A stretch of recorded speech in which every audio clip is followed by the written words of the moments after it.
दर्शनों का पान करेंगे। नमस्तु नमस्तु नमस्तु। जूम पे बधारे मेरे सभी भाई बहनों को मंगल आशीर्वाद। सब जितने भी जूम पे बधारे मेरे मधुक भैया मुनिश्री का स्वास्थ्य सही नहीं है, इसलिए आज बड़े माता जी मंगलाचरण करेंगे। ओके, वंदना माता जी। बधाई सबको मेरा मंगल आशीर्वाद। हाँ जी, बहुत आशीर्वाद। मधुक जी को बहुत आशीर्वाद। अशोक लहारे, चरीशा, धर्मती क्षेत्र, नीलम पाटनी, निर्मला जैन, सबको मेरा बहुत बहुत मंगल आशीर्वाद। बोलिए देवादिदेव प्रथम तीर्थंकर तीन लोकों के नाथ आदि विधाता आदिदेव श्री आदिनाथ भगवान की जय। वर्तमान शासन नायक श्री वर्धमान जिनराज की जय। आचार्य भगवान श्री आदि सागर जी, आचार्य भगवान श्री शांति सागर जी, आचार्य भगवान श्री महावीर कीर्ति जी, आचार्य भगवान श्री विमल सागर जी, आचार्य भगवान श्री सन्मत सागर जी, गणाधिपति गणधराचार्य श्री कुंतुर सागर जी गुरुदेव की जय। स्वाध्याय तपस्वी वैज्ञानिक धर्माचार्य सिद्धांत चक्रवर्ती अभिनव श्रुत केवली पूज्यपाद आचार्य भगवान श्री कनकनंदी जी गुरुदेव की जय। इस वेबिनार में सम्मिलित होने वाले हमारे समस्त आचार्य उपाध्याय मुनि भगवंतों के चरणों में नमो। वारिका माता जी के चरणों में वंदना। शुल्लक जी शुलिकाओं जी के चरणों में इच्छा में समस्त श्रोताओं को सादर जय जिनेन्द्र। युग निर्माता भगवान ऋषभदेव अनादिकालीन वैश्विक संस्कृति पे जारी आचार्य भगवान के द्वारा ये स्वाध्याय वेबिनार जो कि श्री भारत जो कि दिगंबर जैन ग्लोबल महासभा द्वारा यह वेबिनार आयोजित हो रहा है। वर्ण जैन जो कि हमारा छोटा बालक गुरुदेव का बाल शिष्य नित्य इसमें मुख्य सहयोगी है, जो पहले से समय से पूर्व ही गुरुदेव के चरणों में जाकर इस वेबिनार को प्रारंभ करता है और अंत तक संभालता है। यह उसकी नियमित सेवा है। जैसे वर्ण का भी हम हार्दिक अभिनंदन करते हैं। आज के इस स्वाध्याय सभा को प्रारंभ करने के लिए मैं संघस्थ आर्यका श्री सुवत्सलमती माता जी के श्री चरणों में हम समस्त श्रोता अनंत बार वंदना करते हैं। माता जी अपने मधुर कंठ से आचार्य श्री द्वारा रचित कविता का मंगलाचरण करके स्वाध्याय सभा को आरंभ करें। वंदना माता। नमस्ते गुरुदेव, नमस्ते गुरुदेव। बोलिए स्वाध्याय तपस्वी आचार्य श्री कनकनंदी गुरुदेव की जय। मैं गुरुवर के चरणों में भक्तिपूर्ण आह्वान के रूप में मैंने एक कविता सृजित की है, वही आपको मंगलाचरण रूप में सुना रही। दर्शन दो गुरु कनक आज मोरी, अखिया प्यासी रे। दर्शन दो गुरु कनक, द्वार ज्ञान के जब तू खोले, आगम ज्ञान की घुटी गोले। ज्ञानामृत घुटी प्राशन करके, बने हम ज्ञानी रे। दर्शन दो गुरु कनक, देश विदेश के विज्ञ जब आवे, तब ज्ञान की गरिमा जाने। धर्म विज्ञान की बोधि पाकर, बने सुज्ञानी रे। दर्शन दो गुरु कनक, सहज सरलता की प्रतिमूरत, माझी नवानी की है सूरत। समता शांति पाठ पढ़ा कर, मैं से मिलावे रे। दर्शन दो गुरु कनक, हर श्रद्धालु की तू है धड़कन, परमागम तव है मन भावन।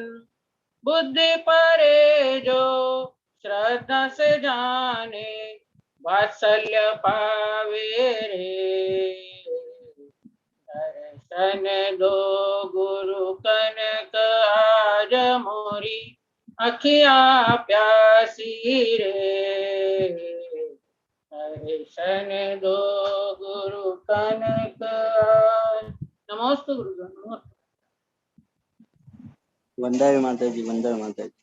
आचार्य श्री संघ के चरणों में नमोस्तु। बहुत ही सुंदर माता जी द्वारा मंगलाचरण हुआ। अब आगे हम सभी श्रोता, हम सबके आराध्य के शिरोमणि श्रद्धा के सुमेरु पूज्यवर आचार्य भगवंत श्री कनकनंद जी गुरुदेव के श्री चरणों में अविनाशी नमोस्तु नमोस्तु करते हैं। गुरुदेव भगवान आदिनाथ के इस पुराण का जो नित्य स्वाध्याय हो रहा है, गुरुदेव इस स्वाध्याय को प्रारंभ करे। गुरुदेव अपने ज्ञान अमृत से हम सबको लाभान्वित करे। भगवान नमोस्तु, भगवान नमोस्तु, भगवान नमोस्तु।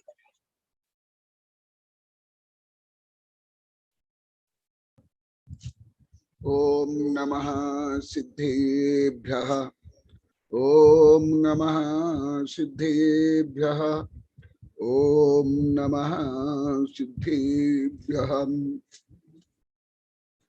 धर्मात्मा अभी 3-4 दिन से अत्यंत सरलतम विषय चल रहा है, जो कि ये प्राय करके सामान्य प्राथमिक स्कूल में भी पढ़ाया जाता है। तथापि यहाँ के लोग इसको अत्यंत रुचि पूर्वक सुन रहे हैं और पढ़ना चाह रहे हैं। हम लोग को पहले भी, कल भी बताया था, पहले भी बताया था। और जैसे शांति धारा में ये सब नाम आते हैं, तो आज सब बता रहे थे गुरुदेव हम तो शांति धारा में रियल बोलते हैं, परंतु हमको कोई अर्थ मालूम नहीं था, खेट करबटा आदि का। तो ये सब व्यवस्था जो मानवीय व्यवस्था है, ये और सब व्यवस्था के बाद अभी और भी कुछ जो सामाजिक राष्ट्रीय व्यवस्था है उसका भी वर्णन होगा। इसलिए भगवान ऋषभदेव का जो चरित्र है यह एक प्रकार विश्वकोश है। शिक्षा, संस्कृति, राजनीति से लेकर के आगे जो वर्णन आएगा मुख्य के लिए, इसलिए शिक्षा पद्धति में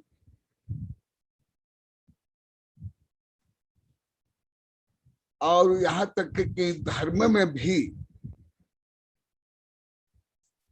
प्रथमानुयोग जिसको कहते हैं, माने पुराण और महापुरुष की जो जीवनी है वो पढ़ना अनिवार्य है। अभी जैसे बच्चों के क्या, बड़े भी है, कोई इतिहास और महापुरुष के चरित्र नहीं जानते हैं। इसलिए अभी जो वैज्ञानिक सिद्ध कर रहे हैं, ये मानवीय विकास के लिए, बौद्धिक, चारित्रिक, नैतिक विकास के लिए बाधक है। अभी पेपर में भी बहुत आता है, आप लोग कभी पढ़ते होंगे। मेरा भी बहुत इस संबंधी अनुभव है। भले मैं अभी बहुत वर्ष से पुराण वगैरह पढ़ता नहीं हूँ, कथा कहानी भी नहीं पढ़ता हूँ। लगभग मान लो 35 से 37 से 40 वर्ष से नहीं पढ़ता हूँ। भले पढ़ाता हूँ, लिखता हूँ, परंतु पढ़ता नहीं हूँ व्यक्तिगत में। परंतु बहुत ऐसा पढ़ा हूँ विद्यार्थी जीवन में, बाल विद्यार्थी जीवन से लेकर के 40 वर्ष पहले तक देश विदेश के बहुत पढ़ा हूँ। तो उसका भी जो लाभ है मैं प्राय का अनुभव करता हूँ। यहाँ रोज मैं पढ़ता हूँ, यहाँ के विद्यार्थियों से लेकर यहाँ के टीचर तक और साधु साध्वी से वो लोग सबको अनुभव करते हैं, बताते हैं गुरुदेव हम लोग के सब कमजोरियां रही है, हम ये सब नहीं जानते, नहीं पढ़े हैं। एकदम सही है,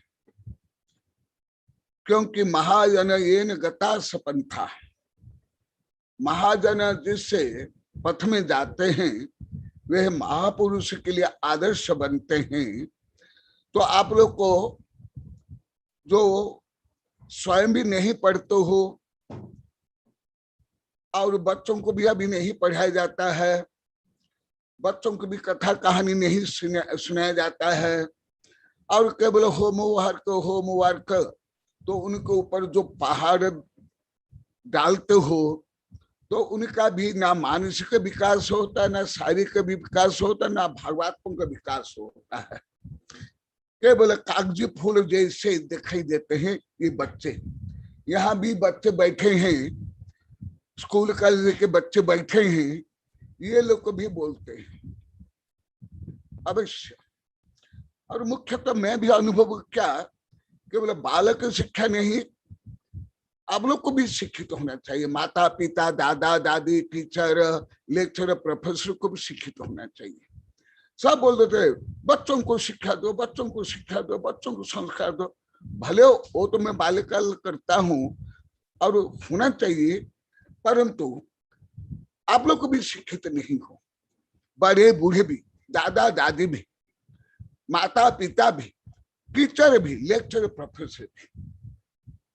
अभी जो वैज्ञानिक अनुसंधान हो रहा है, थोड़ा आप लोग को शायद पेपर में पढ़ते होंगे कि नहीं, पेपर में आता है, और मैं तो विदेश के साहित्य बहुत पढ़ता हूँ, तो उसके अनुसार तो इसलिए मैं अभी जब से मैं आ पढ़ा रहा हूँ तब से यहाँ के लोग और ज्यादा प्रभावित हो रहे हैं, बहुत ज्यादा, अति ज्यादा, कि गुरुदेव हम ये सब नहीं जानते, इसलिए आपको आजीवन रहना ही पड़ेगा हाँ, ये सब पढ़ाने के लिए।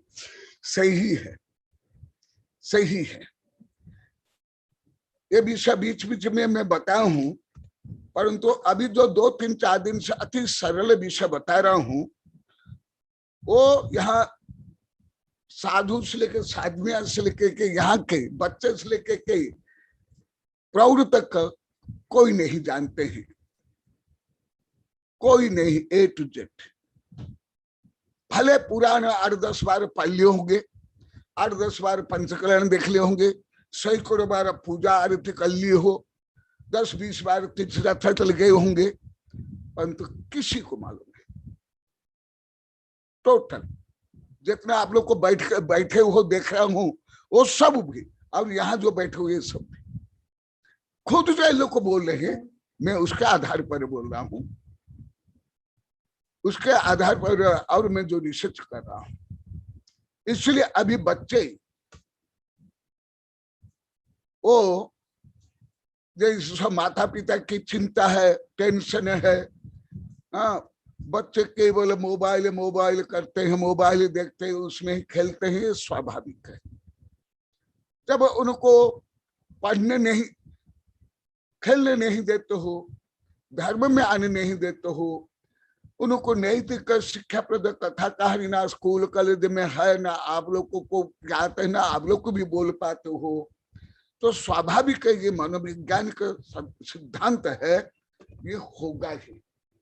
अभी अभी देखा, पहले तो मैंने बहुत किताबें पढ़ी है, अभी अभी देखा मणिभद्र, अभी मैं कल बताया था, अब लोग को बता देता हूँ, पहले तो 1000 किताब है, अभी अभी मणिभद्र लाया है, ये देखो सब विदेश के साहित्य है,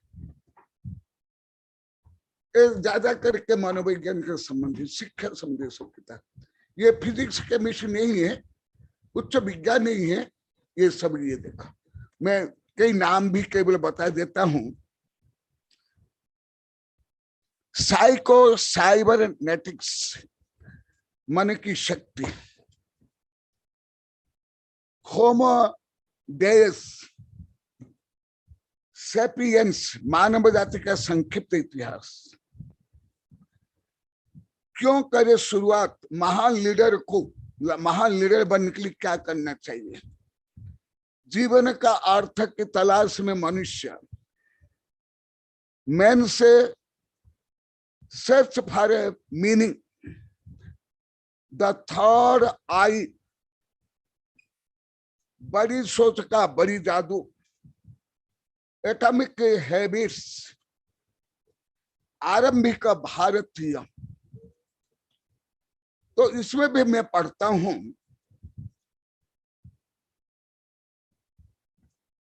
अभी जो विषय करके विदेश के रिसर्च होता है, भारत में तो मेरे योग्य कोई रिसर्च होता नहीं है। भले कोई भी विषय हो, मेरे योग्य भारत में कोई रिसर्च अभी नहीं है। यहां तक कि आयुर्वेद भी नहीं, भोजन भी नहीं, खेल भी नहीं, पढ़ाई भी नहीं, यहां तक कि जो जनरल नॉलेज की भी कोई रिसर्च मेरे लिए तो अभी नहीं होता है।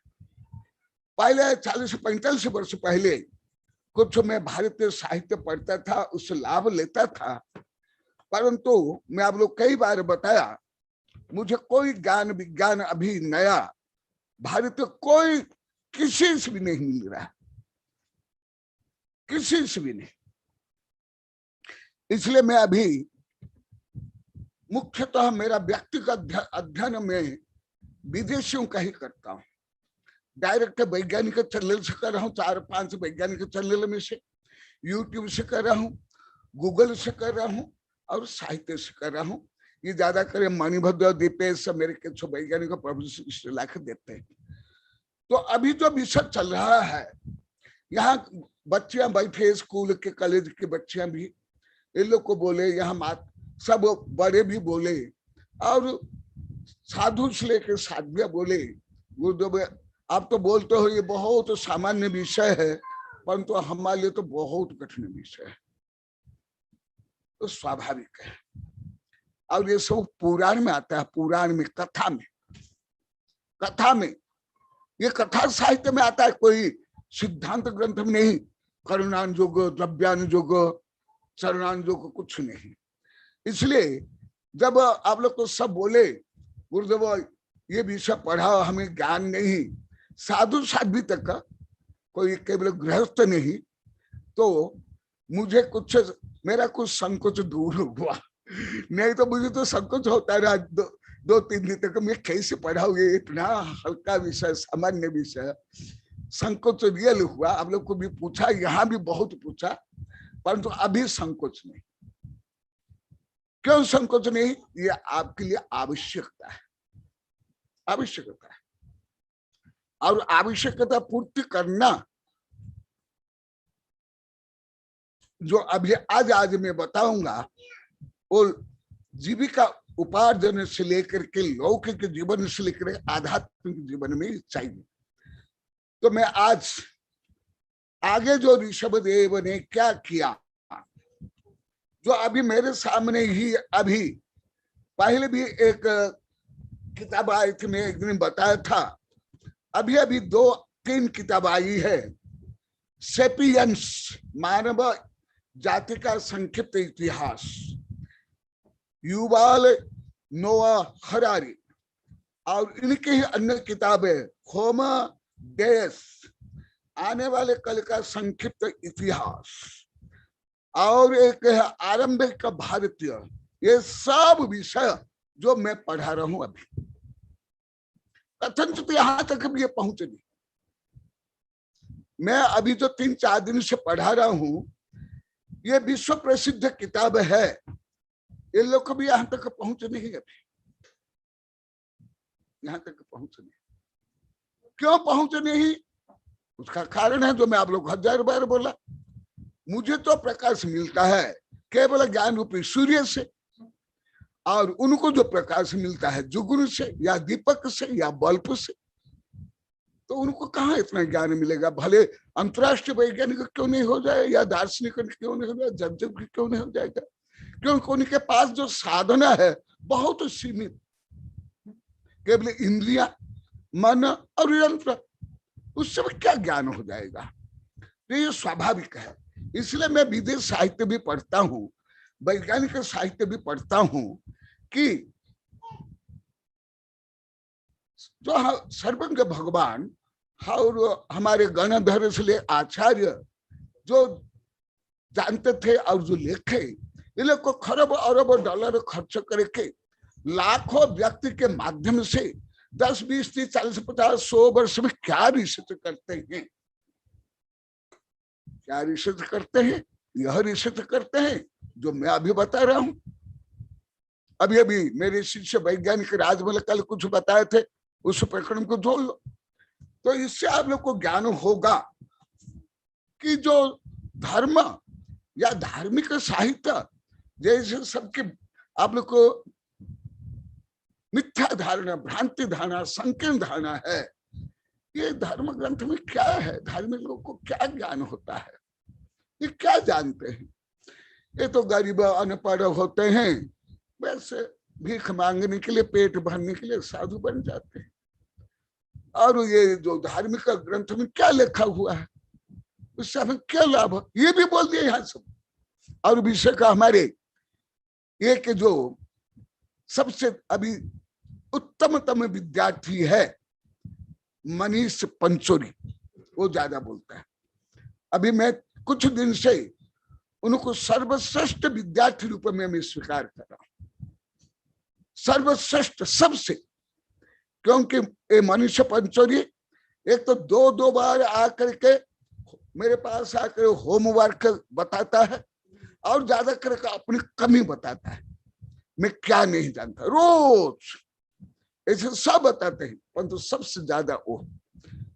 और वो बीएससी पढ़ा भी है और डी फार्मा भी किया, तो वो उससे मैं बहुत ज्यादा पढ़ रहा हूँ अभी मनीषी से। फिर दूसरे सब यहाँ जो बैठे साधु साध्वी, इसलिए बच्चियां बच्चे, इनसे। तो इस दृष्टि से मैं आप लोगों को पढ़ा रहा हूं। मैंने आप लोग को जो बताया, हम कुछ भी नहीं जानते हैं इस दृष्टि से। यदि आप लोग कोई भी बोल देते, साधु से लेकर के कोई भी बोल देते, गुरुदेव हम ये सब जानते हैं, बस मैं टाइम फिक्स हो जाता, मेरी हवा बैलून से निकल जाता, नीचे निकल जाता। इसका भी अनुभव बोल देता हूं। जैसे मैं कभी कभी प्रवचन में कभी कभी उदाहरण देता हूं, पहले देता था, अभी तो नहीं देता हूं वो भी। तो वो उदाहरण का कोई एक दो शब्द यदि किसको मालूम है तो एक दूसरे को बोले, देखो मुझे कहानी मालूम है, मुझे ये मालूम है, बस मैं 1000 बार जानता हूं, 1000 बार, 1000 बार। भले आगे पूछे कुछ नहीं आता। इसलिए मैं अभी कुछ वर्ष से मैं 1000 बार बोल दिया, मैं कथा कहानी नहीं बोलूंगा, सास बहू की कहानी नहीं बोलूंगा, पुराण भी नहीं बोलूंगा, और जो टीवी में भी आता है साधु संत बोलते हैं वो भी नहीं बोलूंगा। इसमें भी ये कारण है। मैं तो क्या सोच दे, साधु संत को क्या ज्ञान है? कुछ भी ज्ञान नहीं। यहाँ के लोग कभी कई 1000 बार बोल दे, गुरुदेव हम ऐसे ही जानते थे। अभी अभी वेबिनार प्रारंभ के बाद ज्यादा बोल रहे, और विषय के 6 वर्ष से बोल रहे कि आपको कहाँ ये स्कूल, कॉलेज, विश्वविद्यालय, वैज्ञानिक ज्ञान, विदेश का ज्ञान क्या आपको था? ऐसा हम मानते, सब बोले। यहाँ जो बच्चे बैठे, इनके माता पिता सब बोल दिए। तो इन सब को लेकर के आप लोग के कमियों को दूर करने के लिए और आप लोग के विकास करने के लिए मैं इतना सरलतम विषय बोल रहा हूं। मेरे लिए अत्यंत सरलतम, जो मैं कई बार बोला, मुझे इतिहास, पुराण, कानून, संविधान अत्यंत सरल लगते हैं। भले भारत का क्या संविधान हो, पूरी पृथ्वी के संविधान, संयुक्त राष्ट्र का संविधान भी, और इसलिए कि मैं नहीं पढ़ कर रही, पढ़ने के बाद बता रहा हूं।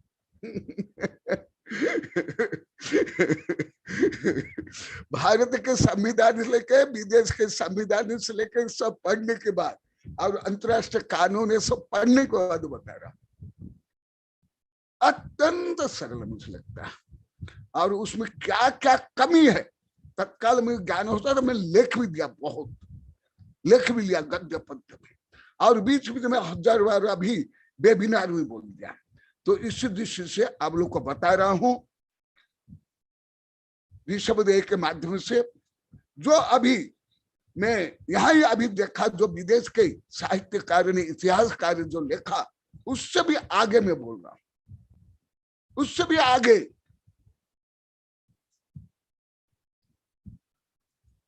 क्यों? जो मैं अभी बताया, ये तो जो भगवान ने बताया, अच्छा नहीं लिखा, वो भी बोल लेता हूं, मेरे में इसमें क्या है। तो वो सब होने के बाद अभी आगे, अभी तीसरा 3 विभाग पूरा हुआ, अभी चतुर्थ विभाग प्रारंभ हो रहा है। ऋषभदेव राजा बनकर क्या किया, पहले गर्भ, फिर जन्म, फिर जो अभी चला बहुत दिन से, जब वो गृहस्थ थे, जो पुत्रों को और पुत्रियों को जो शिक्षा दी, व्यवस्था की, ये एक विभाग। अभी आगे का विभाग चल रहा है मुख्यतः संविधान और कानून, संविधान और कानून। और मैं पहले भी बोला, अभी भी बोलता हूं, पूरी पृथ्वी में अभी तक इससे उत्तमतम संविधान कानून किसी के पास नहीं है। तो मुझे देखा, केवल भारत में नहीं, केवल अब्राहम लिंकन नहीं, कार्ल मार्क्स से लेकर के, वाशिंगटन से लेकर के, कन्फ्यूशियस से लेकर के, सुकरात, प्लेटो, अरिस्टोटल, हेगल से लेकर के, संयुक्त राष्ट्र संघ के संविधान चार्टर से लेकर के, भारत के संविधान से लेकर कानून, केवल भारत का नहीं बोल रहा हूं, पूरी पृथ्वी के लिए। क्यों? अरे ये जब 3 ज्ञान के धारी थे, आगे सर्वज्ञ बनेंगे क्या? अभी कोई 3 ज्ञान के धारी, कोई भारत के संविधान निर्मात्री सभा के जितने सदस्य हैं, वहां से लेकर के विदेश के जितने संविधान कानून बने, कोई भी क्या 3 ज्ञान के धारी है क्या? बताओ आप लोग को। और कोई छाया के संबंध दृष्टि है क्या? तीसरा, कोई अनुवृत्ति है क्या? उसका कारण बताता हूं, भले आप लोग कारण समझ नहीं आता होगा। क्यों इतना श्रेष्ठ है? क्योंकि ये स्वयं 3 ज्ञान के धारी थे, छाया के समदृष्ट थे, तद्भव मुख्यगामी थे। और जो पहले बताया, आगे बताऊंगा, इन सब कारण से जो इनने केवल ज्ञान के बाद जो रहस्य बताया, अभी तो पूरी पृथ्वी के वैज्ञानिक से अभी से लेकर के अनंत काल तक रिसर्च नहीं कर सकते। उनकी जो पद्धति है, भौतिक पद्धति, परंतु ये जो सामान्य सामाजिक व्यवस्था है, राजनीतिक व्यवस्था है, दंड व्यवस्था है, वो भी पूरी पृथ्वी कोई कानून राजनीति इनके समकक्ष नहीं कर सकता। यदि कर सकता है, आप लोग को जो जो सुन रहे हो, आप लोग के लिए भी मैं आह्वान करता हूं। और आप लोग को अन्य टीचर, लेक्चर, प्रोफेसर से लेकर के जज से, मजिस्ट्रेट, राष्ट्रपति, प्रधानमंत्री से संपर्क करके मुझे बताना इससे आगे कहाँ है। मुझे दिखाना कोई साहित्य, भारत के संविधान हो, भारत के कानून हो, या विदेश का कानून हो, या सुकरात, प्लेटो, अरिस्टोटल से लेकर कन्फ्यूशियस से लेकर के किसी का भी देख लो। और आप लोग संपर्क करना, फोन करना, राष्ट्रपति, प्रधानमंत्री, राज्यपाल से लेकर के संयुक्त राष्ट्र संघ के कोई भी, कि जो भगवान ने जो कानून संविधान बनाया, वो अभी भी क्या लोकतंत्र तक में है? क्या समाजवाद में है? नहीं। जो आप लोग को पहले पहले बहुत बता दिया हूं, वो विषय आज संक्षेप में बताऊंगा। तो पहले ये सब प्रथम बार हो रहा है, इसलिए ये आदि तीर्थंकर, आदि शिक्षाविद, आदि राजा, आदि न्यायाधीश, आदि आदि आदि आदि सब में आदि, और केवल आदि करके बिगड़ी करके छोड़ दिए नहीं, आदि को लेकर अंत तक, मैंने केवल ज्ञान, मैंने अंत्योदय से लेकर सर्वोदय तक, सर्व आपदम अंत करम निरंतम सर्वोदय तीर्थम इदम तवेव। ये जो शब्द है विनोबा भावे ने जैन धर्म से लिया है, और उसका मूल जो मैं अभी बता रहा हूं, सर्व आपदमंतं करम तत् निरंतम सर्वोदय तीर्थमिदम तवेव। समस्त आपत्तियों को, विपत्तियों को, समस्याओं को, कर्म को, दुखों को अंत करने वाले और निर्विवाद जो सिद्धांत है, जो सर्वोदय, सबके सर्वांगीण उदय, केवल आर्थिक, बौद्धिक, राजनीतिक उदय नहीं, केवल मनुष्य के नहीं, केवल भारतीयों के नहीं, केवल आप लोग के नहीं, समस्त ब्रह्मांड के, समस्त जीवों की, समस्त आपत्तियों को, विपत्तियों को, समस्याओं को दूर करके जो परम पद, परम शाश्वत का पद को प्राप्त करने योग्य सिद्धांत सर्वोदय तीर्थमिदम तवेव। तो ऐसे जब वो सर्वज्ञ बने, उसके पहले पहले भी उन्हें क्या किया, वो आप लोगों को सामाजिक व्यवस्था, राजनीतिक व्यवस्था, माने आप लोग जो स्कूल कॉलेज में पढ़ते हो, भारत के अधिकांश जो स्वतंत्र संग्रामी विदेश में जाकर पढ़े थे, जिस विषय को चंपत, वरिष्ठ चंपत से लेकर के लाल, हमारे जितने क्रांतिकारी नेता सुभाष चंद्र बोस से लेकर के महात्मा गांधी, ये सब जिस विषय को विदेश में जाकर पढ़े, उससे भी अति श्रेष्ठ, अति श्रेष्ठ बना। भले वो वर्णन तो मैं नहीं करूंगा, केवल सूचना रूप में बताऊंगा। आप लोग को पढ़ना है तो जो मैं कई बार बताया वो सब शास्त्र पढ़ लो। तो फिर इसके बाद क्या होता है, कियत्वपि गते काले सत्कर्म विनियोगतः यदा सौस्तित्यमायातः प्रजाक्षेपूर्णम योजितः। फिर उसके बाद ये सब जो पूर्व में व्यवस्था हुई, उसके बाद उसकी और जो समुचित व्यवस्था है वो आगे करने के लिए सब राजा मिलकर के, उनमें उनके जो पिता प्रमुख थे, उनको सम्राट बनाते हैं, राजा बनाते हैं। इसलिए ये जो विदेश के साहित्यकार आदि जो मेरे पास अभी भी 3 बड़ी बड़ी किताबें है, वो भी यहां तक अभी पहुंच नहीं पाए।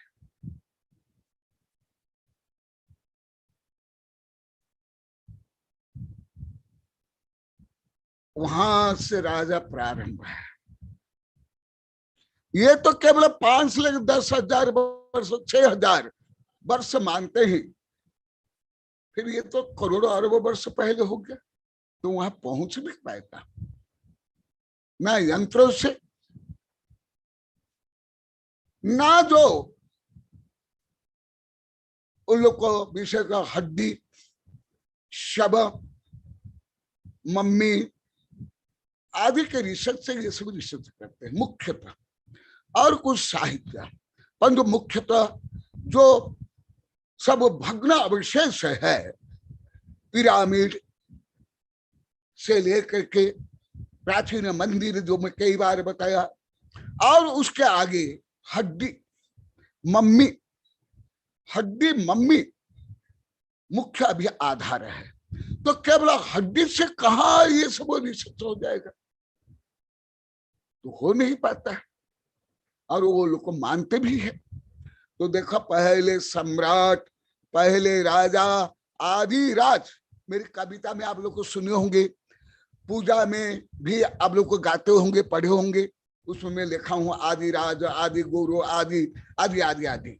तो ये प्रथम राजा बने। और नाभिराज स्वहस्तेनम मौली मारोपयन प्रभु महाम मुकुट बद्धान अभिराट भवा भगवान इति।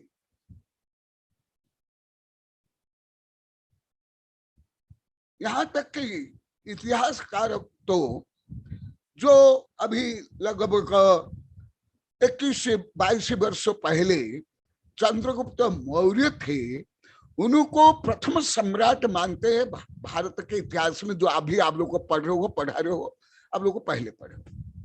और उससे खरब अरब वर्ष पहले, लाखों पीढ़ी पहले का विषय में वर्णन कर रहा हूं। वो प्रथम सम्राट हुए चंद्रगुप्त मौर्य। जैन धर्म के अनुसार अंतिम एक छोटा राजा, मुकुटबद्ध राजा, छोटा सा, जो चक्रवर्ती के 32,000 मुकुटबद्ध राजा होते हैं, उनमें से एक राजा। और उस अंतिम मुकुटबद्ध राजा को भारतीय इतिहास में हर प्रदेश में, हर भाषा में, चौथी से लेकर एम तक में उनको पहले से लेकर अभी तक प्रथम सम्राट माना जाता है, जिनने भारत को संगठित किया और भारत का विस्तार किया। यह आप लोग को इतिहास में थोड़ा थोड़ा तो अवश्य पढ़े हो और पढ़ रहे हो अभी भी।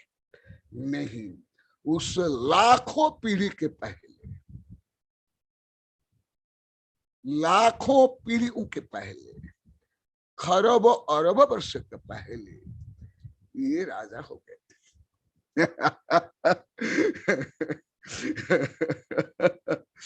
तो आप लोग को समझ आ रहा है? सही समझो।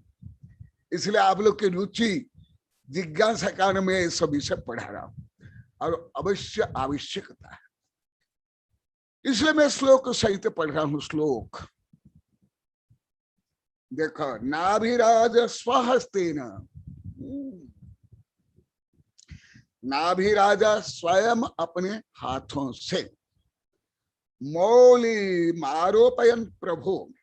आप लोग को मौल नहीं बोलते हो, आप लोग तो कोई एक ही शब्द बोल दे तो पूर्ण हो जाता, सब आप लोग को स्वीकार कर लिया कई बार।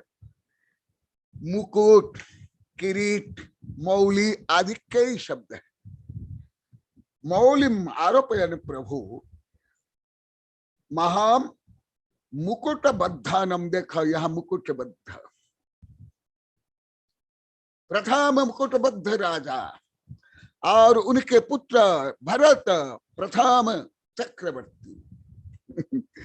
और ये छोटे छोटे राजा को भी चक्रवर्ती मान लेते हैं, और स्कूल कॉलेज किताब में भी लिख दिया जाता है। नहीं, अभी भी है, अभी भी है। पहले नहीं कि अभी 10-20 वर्ष पहले था, अभी नहीं, अभी भी। तो सुन लो, इसलिए मैं श्लोक पढ़ रहा हूं। महाम मुकुट बद्धानम अभिराट भगवान नीति। देखो, ये प्रथम मुकुटबद्ध राजा और अधिराट ऋषभदेव बने। तो कहाँ चंद्रगुप्त मौर्य, कहाँ अशोक, कहाँ बिंबिसार, कहाँ ये सब है? आप लोग को स्वयं विचार कर लो।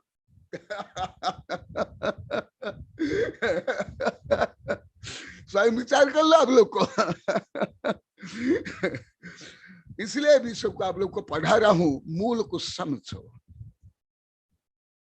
और दूसरा, अभी विदेश के लोग धीरे धीरे भारतीय ज्ञान, विज्ञान, इतिहास, भोजन, कला, संस्कृति, संगीत, भाषा की ओर तीव्रता से बढ़ रहे हैं।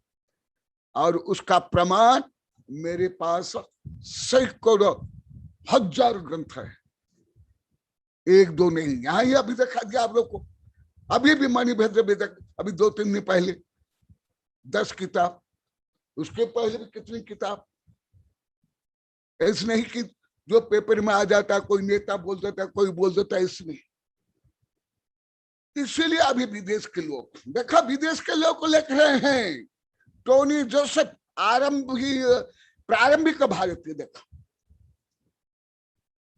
देखो, सुन लो, ये देखो,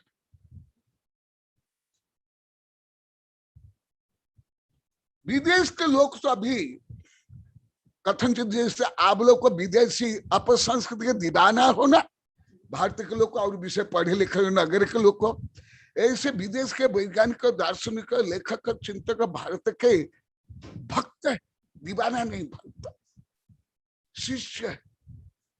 भले अभी हमारा भारत में प्राथमिक शिक्षा से उच्च शिक्षा में ये सब कुछ भी नहीं है, थोड़ा विज्ञान को छोड़ करके, क्योंकि विज्ञान तो विदेश में अभी सब शोध बोध हो रहा है, इसलिए उसको छोड़ कर।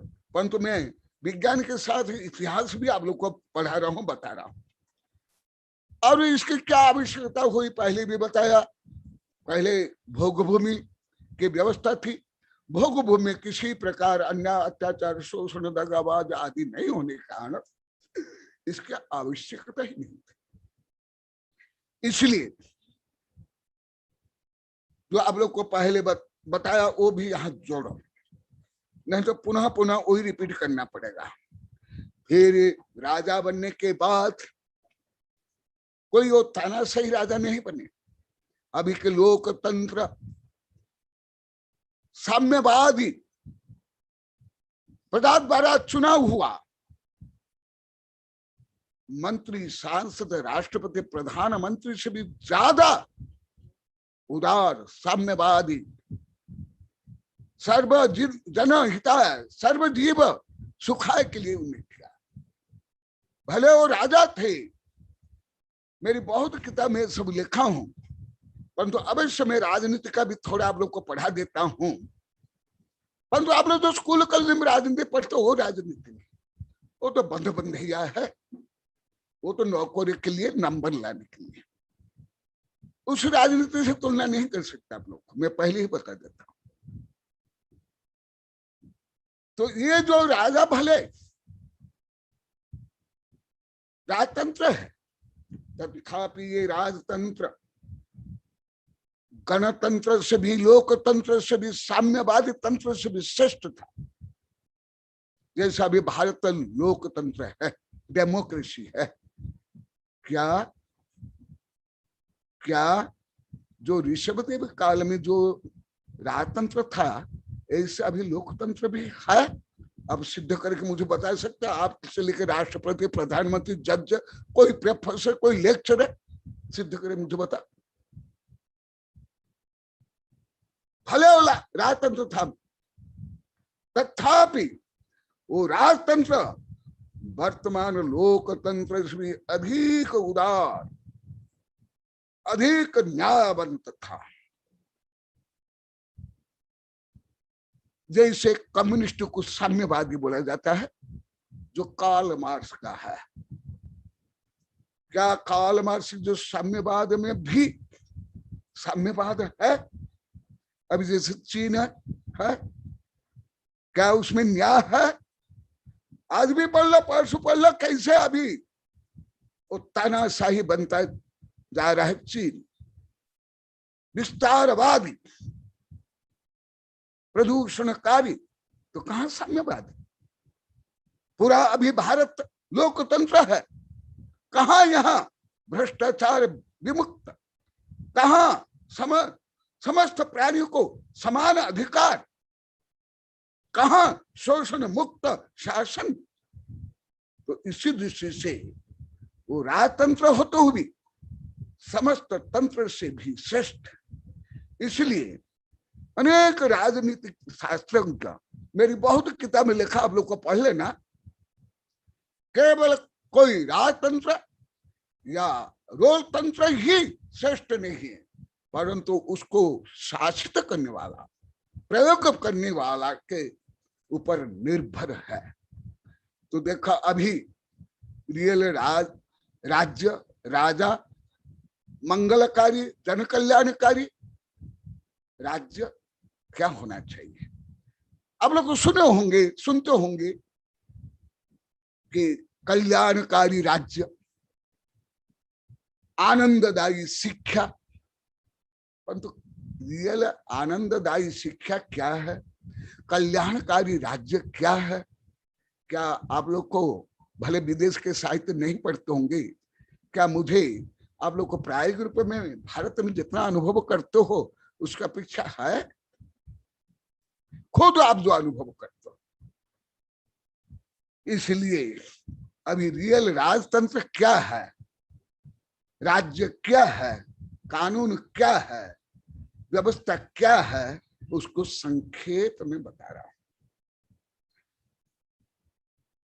कृत्वादितः प्रजा सर्गम तदवृत्ति नियमं पुनः स्वधर्मान अनिवृत्तेव नियच्छन्न वशान प्रजा। सुन लो क्या है। पहले भगवान पहल तो बन गए, स्वयं राजा बन गए। तो राजा बनने के बाद फिर वो राज्य शासन सुचारू रूप में पालन हो, उसके लिए आजीविका निर्धारण के जो पहले बताया था, असीम कृषि वाणिज्य शिव सल्ता। क्योंकि अभी भारत से लेकर पूरी पृथ्वी में आजीविका को लेकर के, परिग्रह को लेकर के, संपत्ति को लेकर के ज्यादा वाद विवाद है। अभी नहीं, भारत बाहुबली से तब से लेकर अभी। और वैज्ञानिक अनुसंधान के अनुसार तो सबसे ज्यादा पाप, ज्यादा प्रदूषणकारी, ज्यादा प्रलयनकारी केवल परिग्रह है। वैज्ञानिक लोग को परिग्रह को ही मानते हैं। परिग्रह के लिए हिंसा, परिग्रह के लिए जंगल काटना, परिग्रह के लिए खाद खोदना, परिग्रह के लिए रोड से लेकर के बिल्डिंग बनाना। इसलिए वैज्ञानिक लोग को परिग्रह को ही समस्त पाप का मूल मानते हैं, अहिंसा को उसके अंदर में मानते हैं। तो इसलिए भगवान पहले क्या करते हैं देखा इसलिए वे आजीविका सुनिश्चित करते हैं, आजीविका के लिए नियम कानून दंड व्यवस्था करते हैं। क्यों? वो अभी वो पढ़ा रहा हूं, देखो। स्वधर्मान अनिवृत्त्यैव, जो स्वधर्म मर्यादा है, कर्तव्य है, नियच्छन्न वशान प्रजा, उन मर्यादा, उस नियम कानून संविधान अनुसार सबको चलना अनिवार्य किया गया। और जो नहीं करेगा वो अभी अभी मैं पढ़ाऊंगा। इसलिए उनने तज्ज्ञ जो प्रजा थी उनको उन अधिकार दिए। सब क्या किया? सबसे क्षत्रिय, उसके बाद वैश्य, उसके बाद शूद्र, ब्राह्मण, फिर तो जो भारत बनाएगा, जो ब्रह्मम जानाति थे ब्राह्मण, जो अहिंसक हो, व्रती हो, आत्मनिष्ठ हो, जो स्व और विश्व कल्याणकारी हो, वो ब्राह्मण जो आगे आएगा वो भी बताऊंगा। परंतु सबसे पहले क्षत्रिय। जैन धर्म के अनुसार, तिल्लोपनिषद आदि ग्रंथ के अनुसार मूल वंश है क्षत्रिय, अनादि शाश्वत, अनादि से लेकर अभी तक, अभी से लेकर आगे तक क्षत्रिय ही मूल है, जो हमारे विभिन्न ग्रंथ में है, कई ग्रंथ में है मूल क्षत्रिय। उसके बाद अन्य है, उससे ही सब व्यवस्था हुई। और ये उपनिषद में भी यही वर्णन है, हिंदू धर्म के ग्रंथ में भी यही वर्णन है, और बौद्ध ग्रंथ में भी यही वर्णन।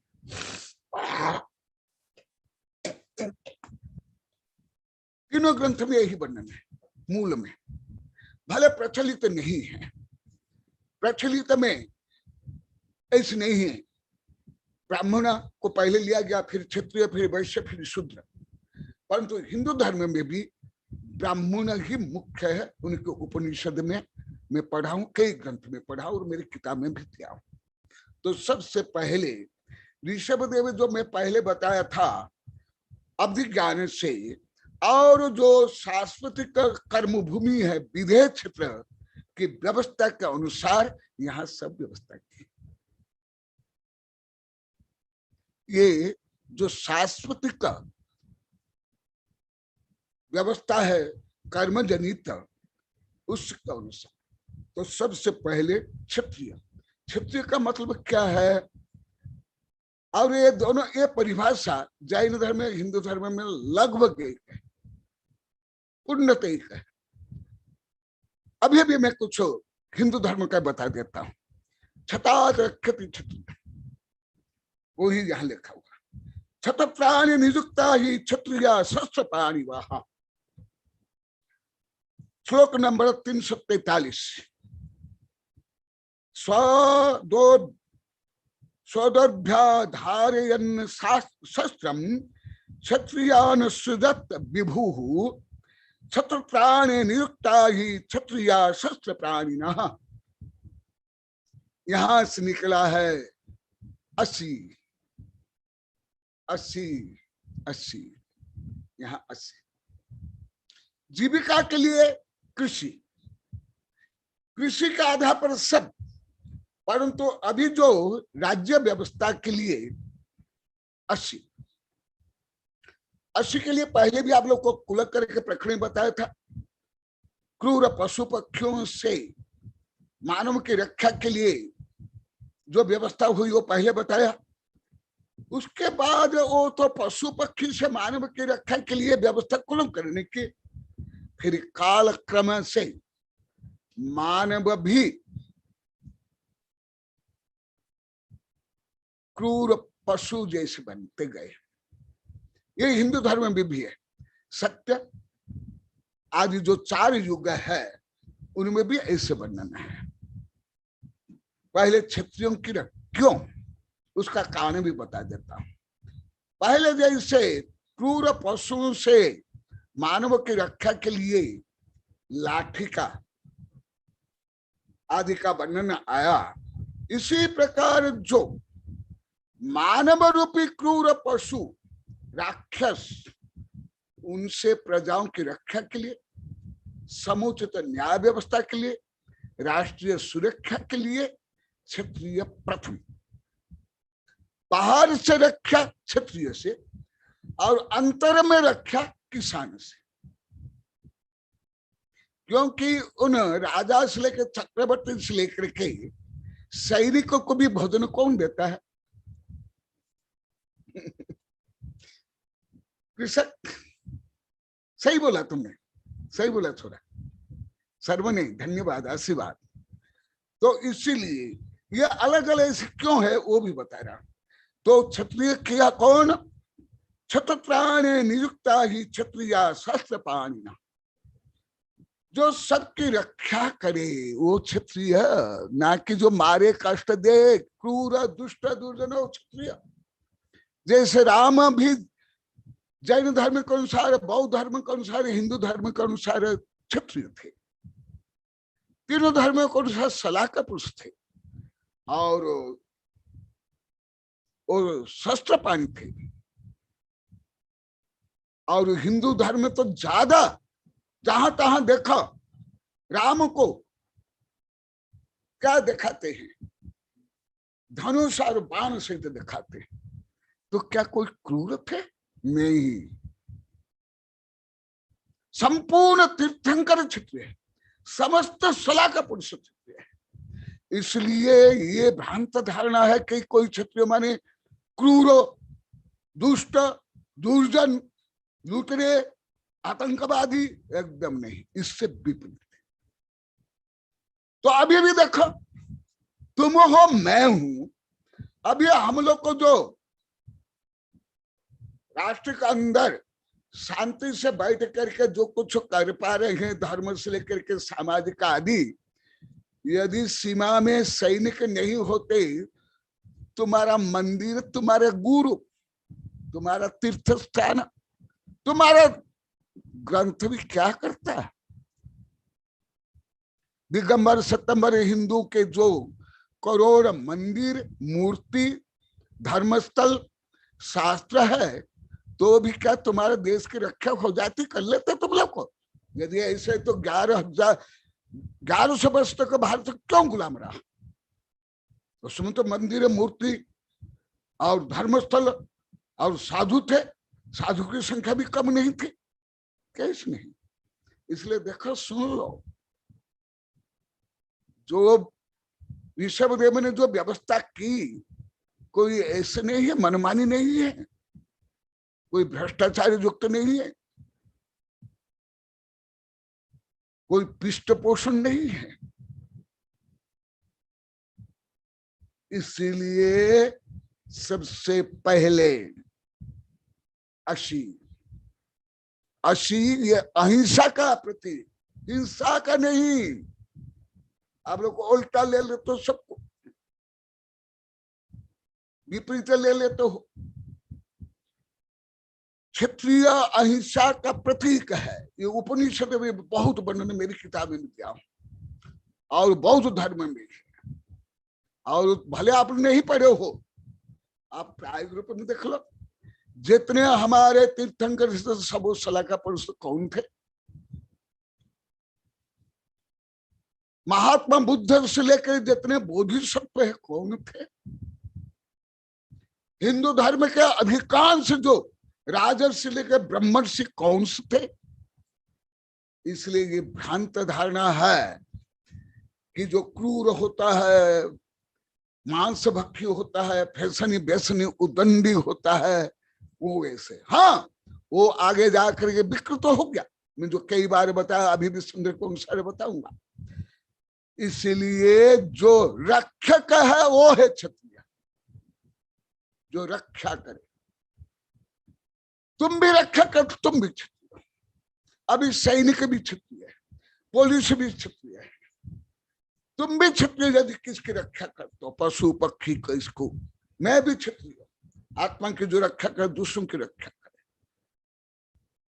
देखो, सूत्र में ही क्षत्रप्राणी नियुक्ता ही क्षत्रिया शस्त्र प्राणिना स्वदोभ्याधार्यते शस्त्र क्षत्रियान सुदत्य विभु। जैसे डाकू के पास जो अस्त्र शस्त्र है और दयालु दक्ष परोपकारी डॉक्टर के पास जो उससे भी अधिक तीक्ष्ण अस्त्र शस्त्र है, दोनों समान है? नहीं।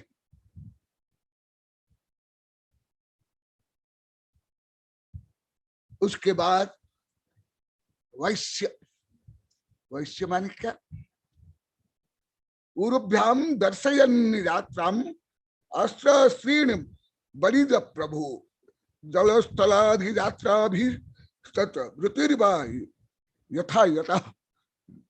हिंदू धर्म में भी यही बताया गया। ब्रह्मा के मस्तिष्क से ब्राह्मण, भुजा से क्षत्रिय, पेट से वैश्य और उरु से शूद्र। इसका भी कारण हिंदू धर्म में लिखा गया है, जो मैं अभी बता रहा हूं, ऐसे ही वर्णन है। क्या है? अभी आगे भी वर्णन आएगा, इसलिए इसको विस्तार से नहीं वर्णन कर रहा हूं। जो उरु से यात्रा करके विभिन्न देश जा करके जो जीविका उपार्जन योग्य धन कमाता है, उसको वैश्य कहते हैं। वैश्य पेट का उदाहरण है, और उरु का। और आगे वर्णन आएगा वैश्य का कर्तव्य क्या है। मेरी कई किताब विस्तार से, इसमें भी वैश्य माने जो कृषि करे, जो गोपालन करे, वो है वैश्य। कृषि और गोपालन, केवल व्यापार नहीं। अब श्लोक से ही क्या बताऊंगा। तो वो क्या, वो यात्रा करना पड़ता है व्यापार के लिए भी, कृषि करने के लिए, पशुपालन के लिए, तो इसलिए इनको कहा गया उरभ्याम दर्शयनम यात्राम अस्त्र दिखे बनी जह प्रभु जलस्थलादि यात्रा भी तद वृत्ति निवृत्ता याता। तो भारत में तब से कल परसों भी बताया था, करोड़ अरब वर्ष पहले जल यात्रा होती थी, नौका जाना था, जहाज थे। अभी नहीं, जैसा अभी इतिहासकार मानते हैं, पढ़ाया जाता है, ये बेबीलोन से ये प्रारंभ हुआ, नहीं, उससे करोड़ अरब वर्ष पहले ही प्रारंभ हो गया था। ये वैश्य लोग कृषि करते थे, पशुपालन करते थे और व्यापार के लिए विदेश तक जाते थे, इसलिए इनको वैश्य कहा। शूद्र क्या? न्यग्न वृत्त्यान्यथा शूद्रम पदभ्याम मेव सुजन सुधी ही वर्णत्व में शुश्रूषा तद वृत्ति नेकधा स्मृता। ये शरीर की संरचना को आधार पर ये भी बताया जाता है, यहां भी बताया गया हिंदू धर्म में। जैसे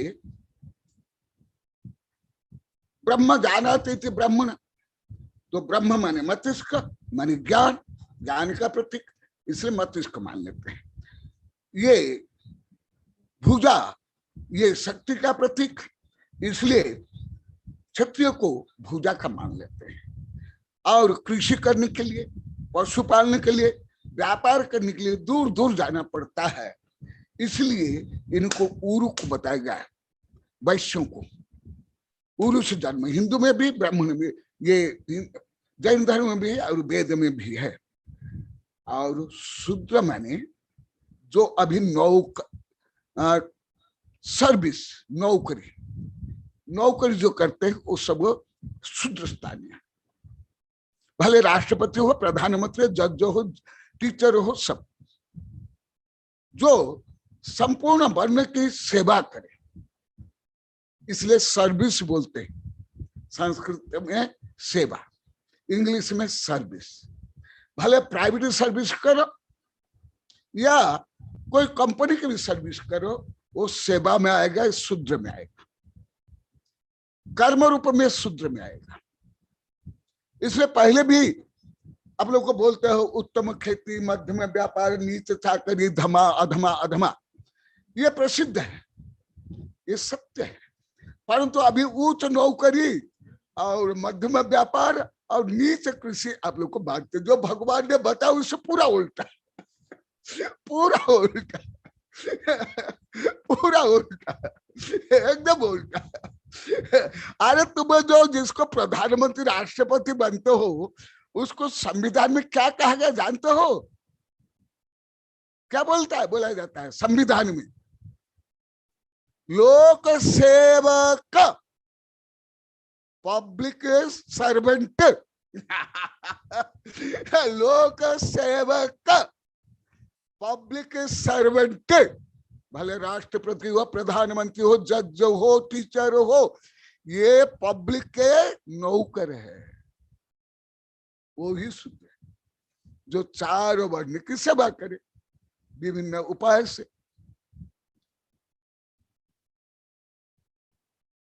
तो ये कालक्रम में उसमें परिवर्तन हुआ, इसलिए पहले भगवान ने पहले ही व्यवस्था कर ली थी, उस वर्ण संकर, व्यवसाय संकर नहीं हो। और ब्राह्मण का भी बता देता हूं, आगे तो भले ऋषभ देव के पुत्र करेंगे, परंतु संदर्भ के अनुसार आचार्य ने भी ब्राह्मण का वर्णन 245 के बाद 247 में किया, परंतु अभी ब्राह्मण वर्ण का उस समय में उद्भव नहीं हुआ था। ब्राह्मण माने ब्रह्म जानते थे, ब्राह्मण माने जो व्रती है, सम्य दृष्टि बढ़ने के बाद जो व्रती होते हैं, मुनि, आर्यिका, श्रावक, श्राविका, वो है ब्राह्मण। तो वो ब्राह्मण क्या, जो मैं अभी बताऊं वही लिखा हुआ, देखो, मुख तो अध्यापयन शास्त्रम भरत संस्कृत विजात आदित्याध्यापने दानम प्रतिच्छेदेति सत्क्रिया। हिंदू धर्म में यही बोला जाता है, ब्रह्मा के मुख से उत्पन्न होने वाले ब्रह्मण, तो यहाँ भी वही लिखा हुआ इसमें भी यही लिखा हुआ। देखो, मुखो तो अध्यापन शास्त्र, उसमें रूपक अलंकार में लिखा हुआ, यहाँ डायरेक्ट लिखा गया, इतना ही अंतर। मुखो तो अध्यापन शास्त्र, जो मुख से शास्त्र अध्ययन करते हैं, अध्यापन करते हैं, वो ब्राह्मण। अभी जैसे मैं उपाध्याय हूं, उपाध्याय भले पदवी का आचार्य हूं, ऐसे श्रमण अपेक्षा में साधु हूं, परंतु एवं भूत नय अपेक्षा में अभी कौन हो? उपाध्याय, अर्थात इस अपेक्षा में ब्राह्मण हूं। जैसे आप लोग को जब बच्चों को पढ़ाते हो उस समय आप ब्राह्मण हो। ये नय चक्र आदि का वर्णन है, आलाप पद्य आदि का है, जहां नय का वर्णन है वो यहाँ नहीं है, परंतु थोड़ा आप लोग को बता देता हूं। मैं अभी ब्राह्मण हूं, क्यों? मैं मेरे मुख से मैं अध्यापन करा रहा हूं, आप लोग को पढ़ा रहा हूं। और आप लोग को भी जब किसको पढ़ाते हो, घर में पढ़ा, कोई जल्द नहीं कि स्कूल में पढ़ा, नहीं पढ़ाना, वो तो नौकरी है, परंतु आप उपकार के लिए किसको मार्गदर्शन देते हो, उपकार के लिए कुछ बताते हो, उस समय आप ब्राह्मण। जब आप किसकी रक्षा करते हो, 4 प्रकार दान में अवदान देते हो, उस समय आप क्षत्रिय, उस समय आप क्षत्रिय। जब आप समाज के भरण पोषण करते हो, उस समय पे आप वैश्य, भरण पोषण, शोषण नहीं, भरण पोषण। और जब आप समाज की सेवा करते हो, आप उस समय शूद्र, जैसे राष्ट्रपति, प्रधानमंत्री, किसान, टीचर, ये सब उस समय शूद्र बन जाते हैं। ये नया है, एवं भूत नया, व्यवहार नया, नए से आदि ये सब वर्णन है, जो आप लोग को पढ़ा नहीं, शायद आप लोग को ये सब पढ़े भी नहीं होंगे। तो ये ऐसे ही व्यवस्था हुई। ये विभिन्न दृष्टिकोण से व्यवस्था है, भले आगे जा करके इस व्यवस्था संकीर्णता, कट्टरता रूप में ये व्यवस्था कन्वर्ट हो गई, जिसके कारण ये भेद भाव, लड़ाई झगड़ा से लेकर के सब समस्या हुई, परंतु व्यवस्था के लिए की गई थी। इसलिए ऋषभदेव ने जो ये व्यवस्था को उल्लंघन करता था, अभी अभी उसके आगे मैं बता रहा हूं, इसलिए जो ये व्यवस्था को उल्लंघन करता था, अपना कर्तव्य को, उसको दंडित करते थे। वहां से दंड विधान यहां से प्रारंभ। जैसे संविधान में, भले भारतीय संविधान में अधिकार का ज्यादा वर्णन है, कर्तव्य बहुत कम वर्णन है, अति कम वर्णन है, कर्तव्यों का वर्णन है। मैं कई जजों से, लोग जो संविधान निर्मात्री सभा के सदस्य बलवंत सिंह मेहता को तक में बोला है सब कि संविधान में ये कमियां है, लगभग 2.5-3 घंटा तक बोला उनको, और लास्ट में वो उनको स्वीकार करना पड़ा। तो दंडक जो विधान हुआ, उसके बाद यहाँ अभी एक श्लोक को बता देता हूं। स्वामीना वृत्ति मुक्तम क्रम्यम यस्तन्यः वृत्तिमाचरेत स पार्थिर्वेनीयन्तः द्वो वर्णः संकीर्ण अन्यथा। जो अभी वर्णन है, इस वर्णन को जो विकृत करते हैं, अतिक्रम व्यतिक्रम करते हैं, उनको वर्ण संकर कहा गया। और जो वर्ण संकर के लिए उसके आगे ही आचार्य से लिख रहे हैं, दंड विधान किया गया। वो भी अभी संक्षिप्त बता करके पूरा करूंगा। देखो, कृष्यादि कर्म षटकम च सष्टा प्रागेव सृष्टवान कर्म भूमि रियम तस्मात् तदाशिप्तत् व्यवस्थया सृष्टेति ही तम प्रजा सृष्टः तद्योग्य क्षेम साधनम प्रयुक्तम युक्तो दंड हामाधिकार लक्षणम। जो आप लोगों को कुलकर के समय में दंड विधान बोला था, हामाधिक कैसे क्रम विकास हुआ, अभी आगे जाकर के एक प्रकार अधिकार पूर्ण संविधान पूर्ण दंड विधान प्राप्त।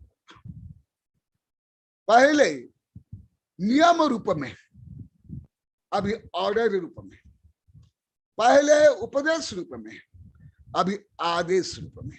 दोनों में अंतर, उपदेश और आदेश। जैसे मुझे मेरे पहले के आचार्य से लेकर आर्य से ले अभी भी सब बोलते गुरुदेव आप हमें आदेश दो, बोले कि नहीं मैं आदेश नहीं दूंगा, क्योंकि आदेश राजा देते हैं, कलो दंड नीति, और उपदेश आचार्य देते हैं, तीर्थंकर इसलिए आचार्य। तो पहले जो कर्म भूमि में जो पहले आप लोग को बताया था, वहां पर अलग व्यवस्था थी, क्योंकि उस समय कोई राजा नहीं था। राजा तो ऋषभ देव बने, उसके बाद राजनीति हुई, उसके बाद संविधान बना, उसके बाद दंड विधान। तो दंड विधान किसके लिए? देखो, दुष्टानाम निग्रह शिष्ट प्रतिपालनम इत्यम। पुनः सुन लो, दुष्टानाम निग्रह शिष्ट प्रतिपालनम इत्यम इत्ययम नः पुराशित क्रमो यस्मात् प्रजा सर्व निरागस। ये है दंड विधान। कोई डाकू के जैसे विधान नहीं है, या आतंकवादी जैसे नहीं है, या अभी भी लोकतंत्र हो या समाजवाद हो, जो ऐसे दंड नहीं है अभी भी।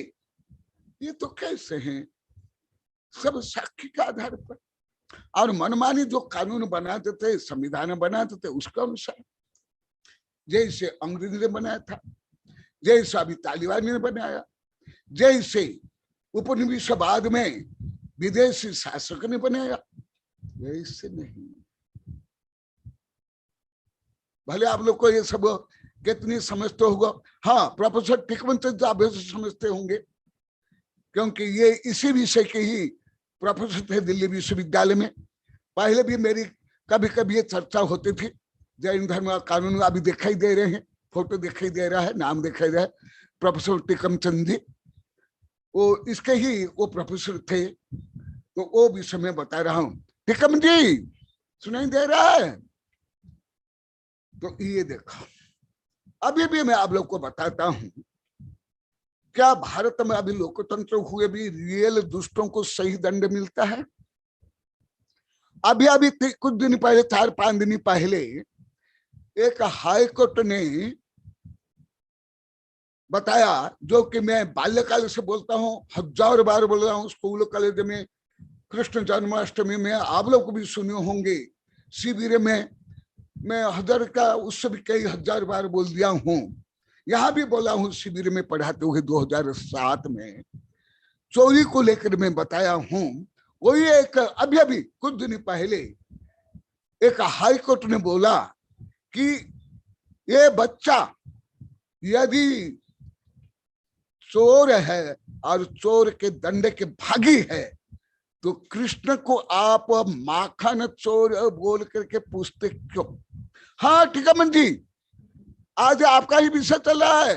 ए इधर टिकमन जी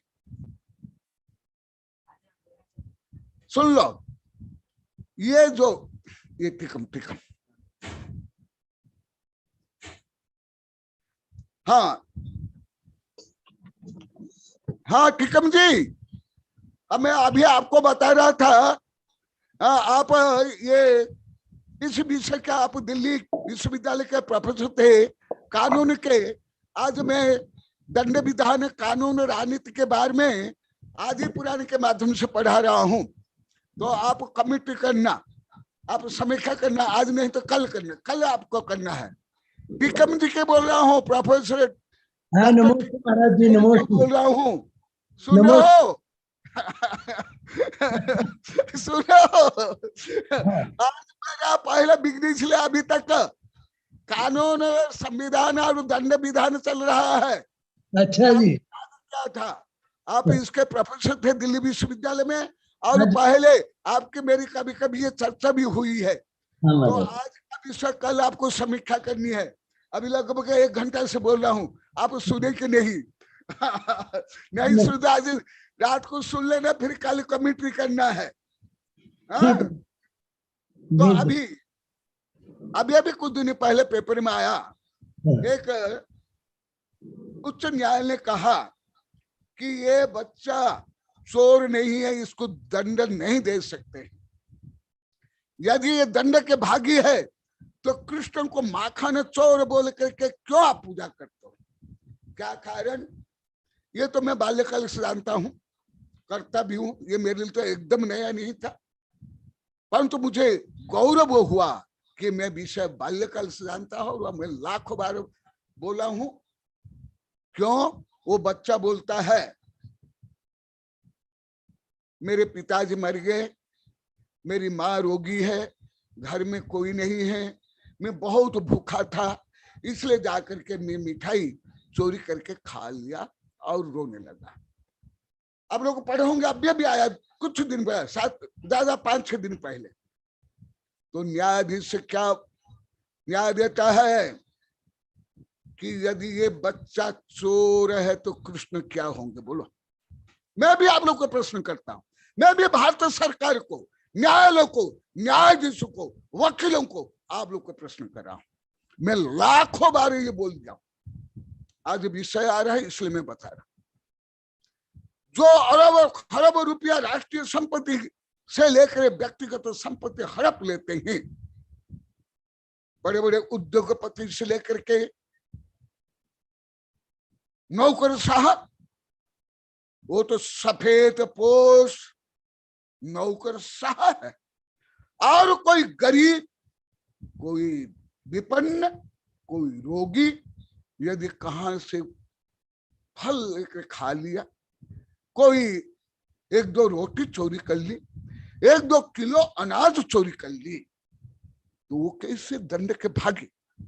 मैं कई जेल में बोला हूं, अभी 7-8 मिनट है, मैं बता देता हूं।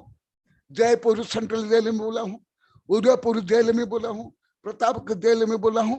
मैं अभी एक छोटी सी कहानी को मैं बता रहा हूं, सुनो। मैं पूरा नहीं बताऊंगा। एक साधु उपदेश करते हैं, और वो साधु उपदेश करते करते बोलते हैं, मैं इसके लिए मैं दोषी हूं। क्यों? मैं समाज में न्याय के लिए, गरीबों के उपकार के लिए, दयादत्ती के लिए आप लोग को बोला नहीं, प्रेरित नहीं किया, जिसके कारण वह व्यक्ति विवश होकर के उसको चोरी करनी पड़ी। फिर वहां एक सेठ बैठा हुआ था, वो बोला गुरुदेव आप दोषी नहीं हो, मैं दोषी हूं।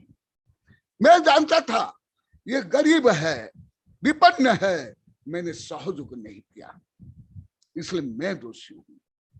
फिर उसकी पत्नी बोलती है सेठानी कि मेरे पति दोषी नहीं, मैं दोषी हूं, क्योंकि मैं फिजूल खर्च करती थी, फैशन बेचने सारी अलंकार के लिए, परंतु गरीब के लिए नहीं। तो क्या हुआ, एक दिन वो सेठ मंदिर में पूजा कर रहा था, और वो अलंकार वगैरह बाहर रख करके पूजा कर रहा था। वो एक चोर आकर के वो अलंकार चोरी कर लिया। तो वो न्यायाधीश के पास गया, तो वहां की घटना में संक्षिप्त में बता रहा हूं। न्याय क्या है, तो फिर वो सेठानी बोलती, फिर न्याय क्या होता है, वो चोरी की क्यों, वो विवश होकर के, क्योंकि उसकी लड़की थी, उसका विवाह नहीं हो रहा था, दहेज प्रथा कारण, समाज के कुप्रथा कारण, शोषण प्रथा के कारण, इसलिए सब लोग बोले कि हम भी दोषी हैं। क्यों? इसमें साधु स्वयं को बोले दोषी, जो उपदेश कर रहे थे, सेठ भी बोला, सेठानी भी बोली, और सब उपदेश सुनने वाले बोले कि हम भी दोषी हैं। ये समाज शास्त्रीय है, ये कानून संबंधी है, संविधान संबंधी, आध्यात्मिक नहीं, कर्म सिद्धांत नहीं। जो मैं आप लोग को अभी राजनीति पढ़ा रहा हूँ, संविधान पढ़ा हूं, मैं कर्म सिद्धांत आध्यात्मिक नहीं पढ़ा रहा हूं अभी। तो इसी प्रकार जो अभी आप लोग को बता रहा हूं, क्षत्रिय क्षतात रक्षति क्षत्रिय, जो दूसरों की रक्षा करे विपत्ति से, आपत्ति से, संकट से, और वैश्य जो भरण पोषण करे, केवल ले आओ, धर जाओ, केवल शोषण करे खाना, ये वैश्य का काम नहीं है।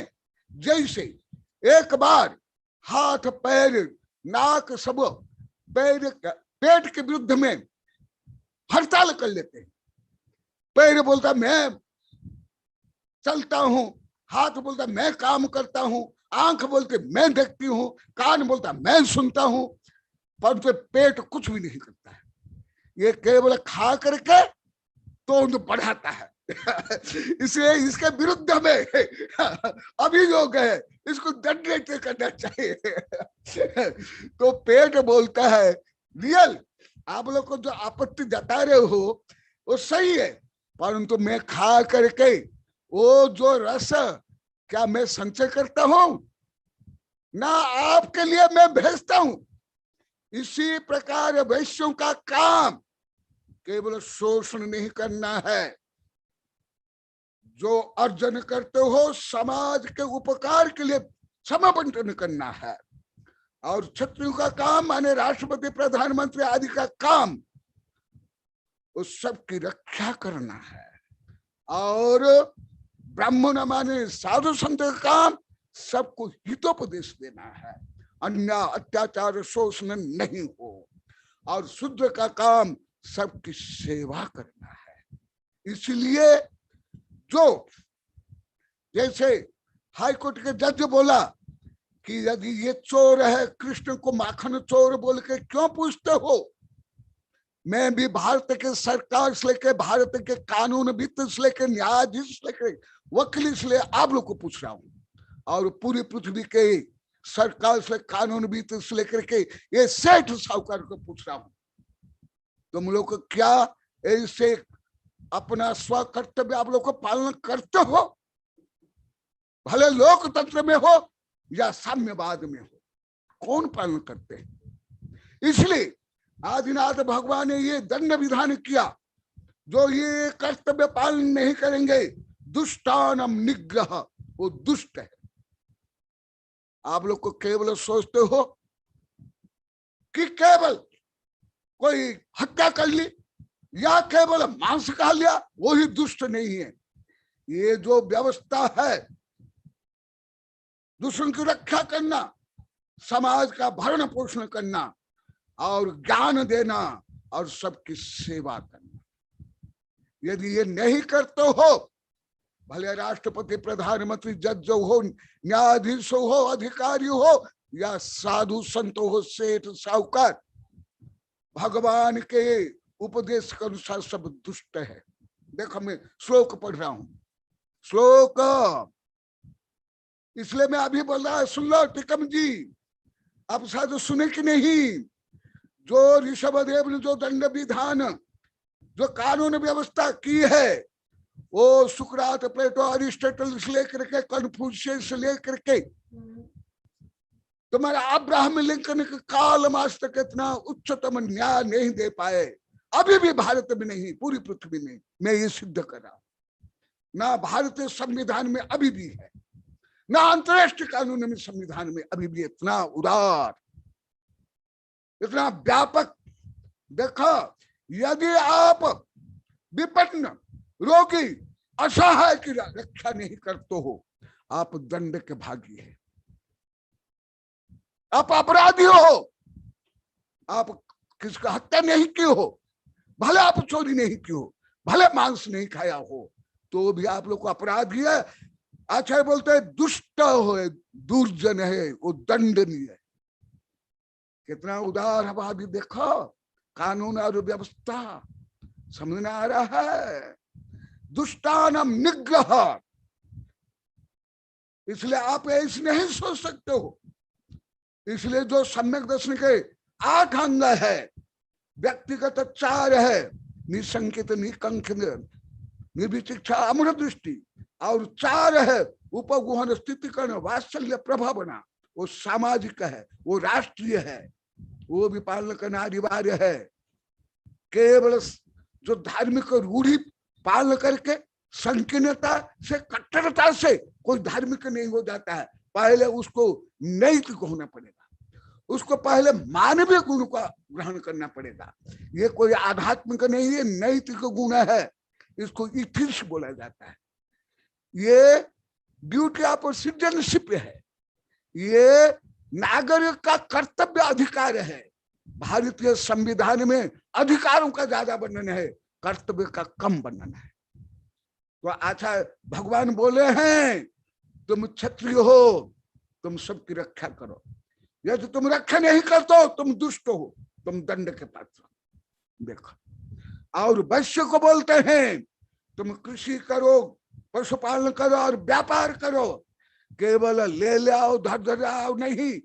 पेट के जैसे, पेट भले भोजन को पचाता है और सब पूरा शरीर को बांटता है, इसी प्रकार ये वैश्यों को व्यापार, कृषि और कृषि पालन से जो आय करते हो, वो तुम्हारी संपत्ति नहीं, वो प्रकृति की संपत्ति है, वो धरती की संपत्ति है।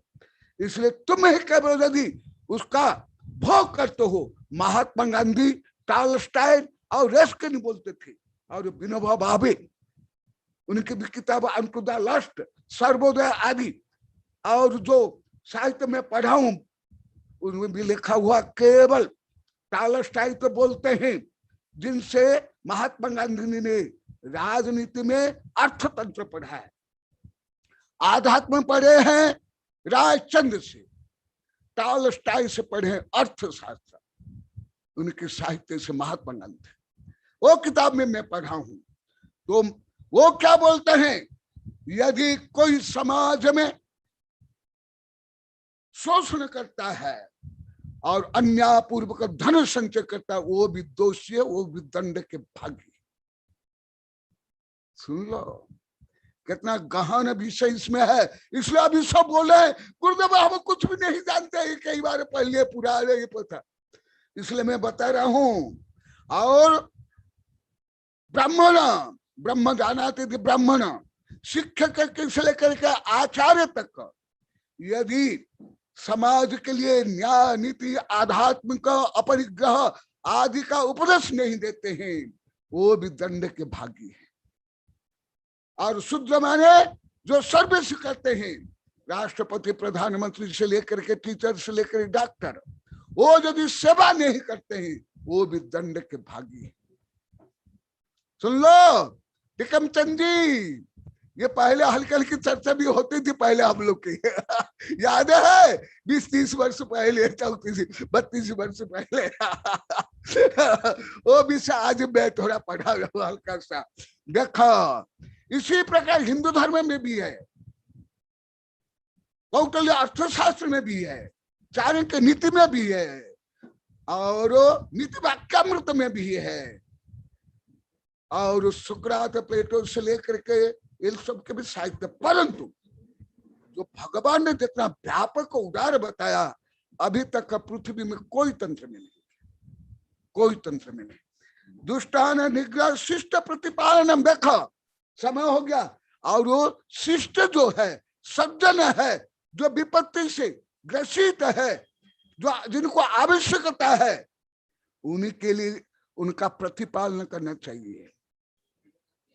यही है सामाजिकता, man is a social animal. और इसके कारण ही सभ्यता संस्कृति का विकास हुआ। यदि ये नहीं है, वो मानव केवल पशु है।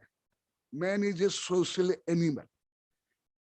और न पुरासित क्रम हो यस्मात् प्रजा सर्वा निराग। भगवान नमोस्तु भगवान। समय हो गया, पूरा हो गया। सब प्रजा शांति समता से समृद्धि करे, वह है राजनीति, वह है संविधान, वह है दंड विधान। तो मधु जी भगवान, मधु जी जी जी भगवान। कल प्रोफेसर टीकमचंद जी आज का विषय बताएंगे, जी क्योंकि वह दिल्ली विश्वविद्यालय के इसी विषय का ही प्रोफेसर थे। पहले हमारी कभी कभी इस संबंध में चर्चा हुई है, कानून संबंधी, राजनीति संबंधी, जैन धर्म संबंधी। इसलिए कल आपको ये विषय बोलना है और उनके पास आज का विषय पूरा भेज देना, क्योंकि शायद पूरा सुने नहीं है। बाद में उनको देखा हूं मैं, तो आप ठीक जी उनसे प्राप्त कर लेना। जय महावीर भगवान की।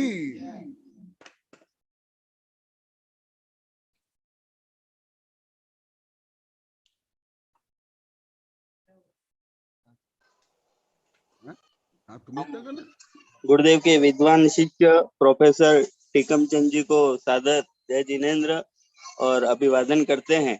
साथ ही गुरुदेव की आज्ञा के अनुसार आज का जो गुरुदेव ने जो भगवान आदिनाथ के समय का जो संविधान और कानून जो आज गुरुदेव ने पढ़ाया है, उसकी विवेचना कल आपको करनी है, तो उसकी लिंक मैं आपको प्रेषित कर दूंगा।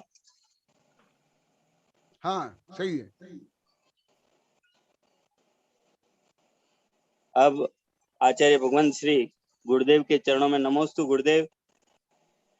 सबको शुभाशीष पूर्वक मंत्रोच्चार द्वारा जन्मानु स्तुति और बोधि समाधि परिणाम शुद्धि स्वात्मोपलब्धि शिव सौख्य सिद्धि चिंतामणि चिंतित वस्तु दानिम त्वं वंदमानस्तु ममास्तु देवी। ओम अरहन्मुख कमल वासिनी पापात्मं क्षम करी श्रुत ज्ञान ज्वाला सहस प्रज्वलिते सरस्वती विश्व सर्व पाप महनहन दहद पचपचम छाम छीम छुम छुम छा क्षीर बर धबले अमृत पलवे अमृत साव साव बम बम हूं फट स्वाहा। ओम आम स्वैपत्तानम ओ नमो खिल स्वैपत्तानम ओ नमो जल स्वैपत्तानम ओ नमो सब्ब स्वैपत्तानम स्वाहा। ओम शांति शांति शांति। नमोस्तु भगवान, नमोस्तु भगवान। गुरुदेव आज का विषय बहुत ही अच्छा रहा, बहुत ही हमको आनंद आया गुरुदेव। मैं कार्य करते करते भी उसको सुन रहा था गुरुदेव, मुझे बहुत ही अच्छा लगा, सरल भी लगा गुरुदेव। और जो गुरुदेव आपके लिए जो अति सामान्य विषय है वही हमें समझ में आ सकता है गुरुदेव, इसलिए आपके लिए जो अति सामान्य विषय है वही हमारे लिए उसका भी 20% हिस्सा में समझ में आता है गुरुदेव। तो इसी तरह हमें समझाते रहे गुरुदेव, क्योंकि गुरुदेव हम तो अज्ञानी है गुरुदेव। नमस्ते गुरुदेव। इसलिए तो पढ़ा रहा हूँ, नहीं तो नहीं पढ़ाता। नमस्ते गुरुदेव, नमस्ते गुरुदेव, नमस्ते गुरुदेव, नमस्ते गुरुदेव, नमस्ते गुरुदेव, नमस्ते गुरुदेव, नमस्ते गुरुदेव, नमस्ते गुरुदेव, नमस्ते गुरुदेव, नमस्ते गुरुदेव, नमस्ते गुरुदेव, नमस्ते गुरुदेव, नमस्ते गुरुदेव, नमस्ते गुरुदेव, नमस्ते गुरुदेव, नमस्ते गुरुदेव, नमस्ते गुरुदेव।